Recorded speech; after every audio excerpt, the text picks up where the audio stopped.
Barcelona did not lose against Girona because of the referee. Culers, welcome back to another video. In this video, I will be talking about the Girona match, and where honestly, it's been a couple of days and I still feel quite upset. The fact that we lost to Girona, and because of all the entire controversies that happened with the referee, there's been a lot of allegations. The referee that was in the VAR room, he actually got suspended and probably even fired, I heard. But in this video, I want to specifically talk about how Barcelona, yes, they did lose. You could say they did lose. There was a huge referee mistake. Otherwise, it would have been a tie.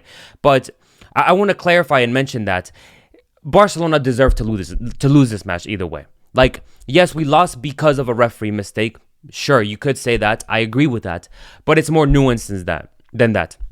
We also lost because we played horribly. And honestly, for many Barca fans, I feel like I don't want to necessarily put this blame on you if you're a Barca fan and you're watching this.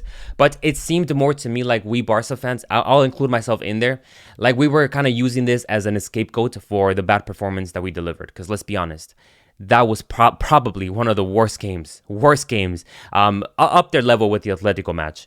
It was just like, on my end, it was boring on my end.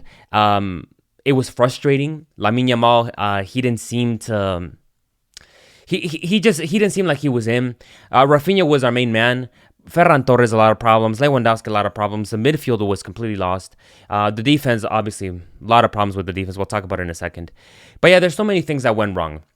Now, before I actually get started, and before I actually start talking about these issues, I want to, again, just give a quick mention to MaxiKits. They sent me this jersey. This is a jersey from last season, and this is a Pedri jersey as well. Very beautiful jersey. You can tell right there by the quality. It's just extremely high quality, guys. And here on this website, this is their official website, MaxiKits. I won't take long. Again, as mentioned, they sell a lot of different jerseys, bro. I mean, we're talking Inter, Flamengo, Santos, bro. You could come down here and click to Barcelona, and you have just a countless of Barcelona jerseys, bro. And I believe that this is in US dollars. So literally this high quality jersey, bro, for $35 US. Pretty affordable if you ask me. MaxiKits, I will be putting a link down in the description, as well as a discount code. Discount code is Carlo Castillo. You get a 10% discount on any purchase that you make. So I'll include that down in the description. But nonetheless, let's now get started in talking about this video. In this video, first of all, I'm going to give, again, an explanation to why Barcelona lost. And then we're actually going to look at the game analysis just really quick and see what the issues were. So first of all, Barcelona, again, lost this match because they played terrible. There's a lot of issues in the back line, obviously. Hansi Flick is still trying to sort this out.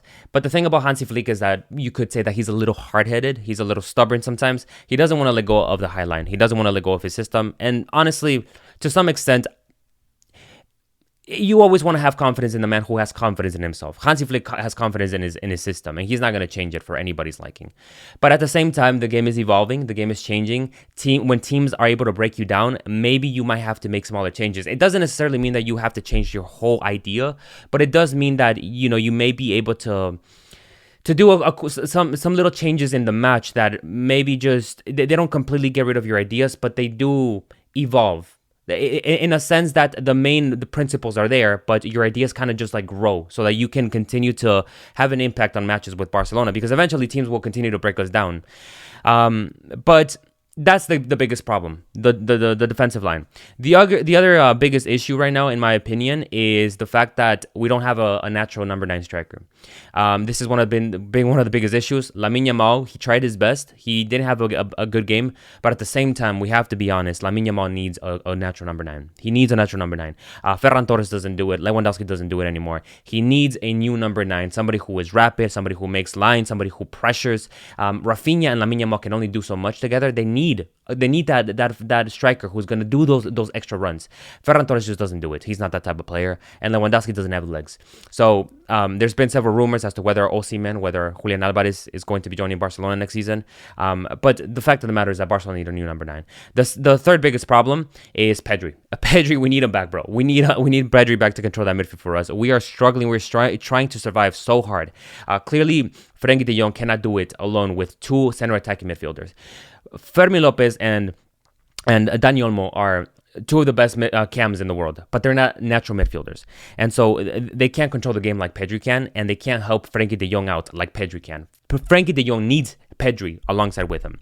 So those are the three biggest problems in my opinion at this moment. Literally every part of our system, the defense, the midfield, and the attack. We need to fix everything. But nonetheless, let's actually go into the actual highlights and let's try to analyze these goals one by one. So this is actually the first goal that Barcelona scored. Jules Koundé puts a beautiful ball over the top, and Pau Cubarsí is there to header it. What I like the most about this goal is that Barcelona can demonstrate that they can be a team that scores off of set pieces. They're not usually known for it, but the fact that Jules Koundé has the quality to put in good balls and for to know that our defenders can actually give us a decent header is always a plus. There's nothing special really about this goal. It was just really a corner kick. Corner kick ended in nothing and then played out to Koundé out wide, and Koundé puts the ball in, and it's 1-0 to Barcelona. Now, notice this. This was scored in the minute 58th, right? And in the minute 60th, almost pretty much the minute 61, we're talking about 2.5 minutes later. 2.5 minutes later that it took for Girona to equalize this game. Sure, I'm not going to try and take away any props from Girona, but clearly our defense has problems, because for Girona to score a goal 2.5 minutes after Barcelona had just scored the first goal, that clearly shows a lack of concentration, a lack of focus. And I think that's a huge issue. It's been one of Barcelona's biggest issues. They tend to just lose concentration, to get too confident. They got the first goal, cool. But now we got to defend. Here at Pau Cubarsí, I have no idea what he's doing. I don't know what Jules Koundé is doing either. I have no idea what our entire defense is doing. First of all, Pau Cubarsí, when he receives the ball right there, I feel like our players are they have this idea in their heads of trying to just play in the back right away. But when you have the pressure right there, my brother, you have to boot it out. You just have to boot it out. You can't give a pass back to Jules Koundé. I would say that more of the blame is on Pau Cubarsí. Sure, some of the blame is also on Jules Koundé because he just stays frozen right there. You feel me? And then Gerard Martin as well, another player who just kind of stays frozen. He doesn't track Lemar, who scores the first one. There's so many players to blame in this position. And now this is in the minute 85th where the second goal for Girona comes in. Now again, in this instance, I again have to say that, yes, we did lose because of a referee mistake, essentially. If Echeverri didn't step on the heel of Jules Koundé would have been there to track Beltran, who was the guy who got the winning goal. But even yet, if you just let this play go for a little bit, I don't know. When I look at this frozen frame, I see Beltran, and I see possibly like around 5 players in front of him.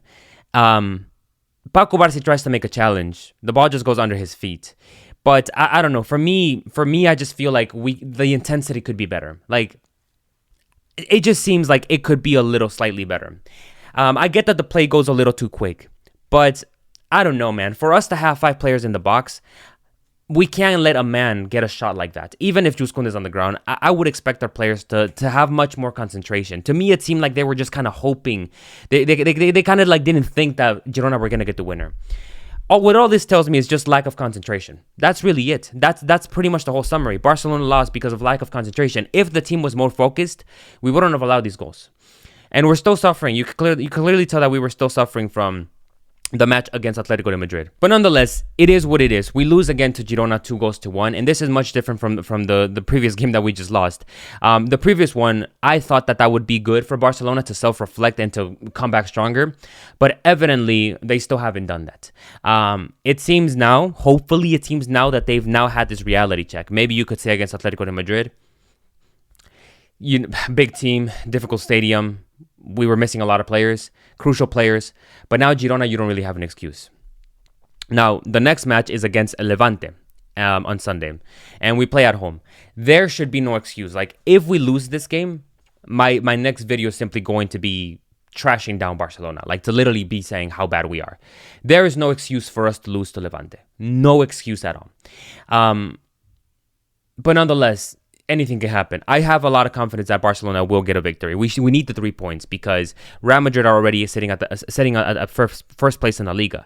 And then up next we play against Villarreal, again at home. We have an advantage, but Villarreal are never easy as well. And then we play Atletico in between those matches and Athletic Bilbao. So very difficult matches coming up, you can clearly see. And mind you, we still have to play Atletico de Madrid once again, bro. Once again on April the 5th in La Liga at the Metropolitano Stadium. So not going to be easy at all. Winning this La Liga is going to be very complicated. I've said it before. It is fully on, bro. It's fully on. This is how the table looks right now. Real Madrid are sitting on top of us. They have, I believe, 60 points. So they're sitting 2 points on top of us. And if we look at their schedule, I would say that, I don't know, to me, it seems like their fixtures are much easier, if I'm being honest. I mean, they play Osasuna. It's not super easy, but it's not too hard for them. Getafe, Celta, Elche, Atleti, you could say is the most difficult game, but honestly, the way that this Madrid is playing, I would expect them to win pretty much all of these games. So we cannot drop any points. But nonetheless, culers, again, make sure you guys go check out MaxiKits. Again, I'll leave a link down in the description. But yeah, in summary for this video, Barcelona lost not only because of the referee.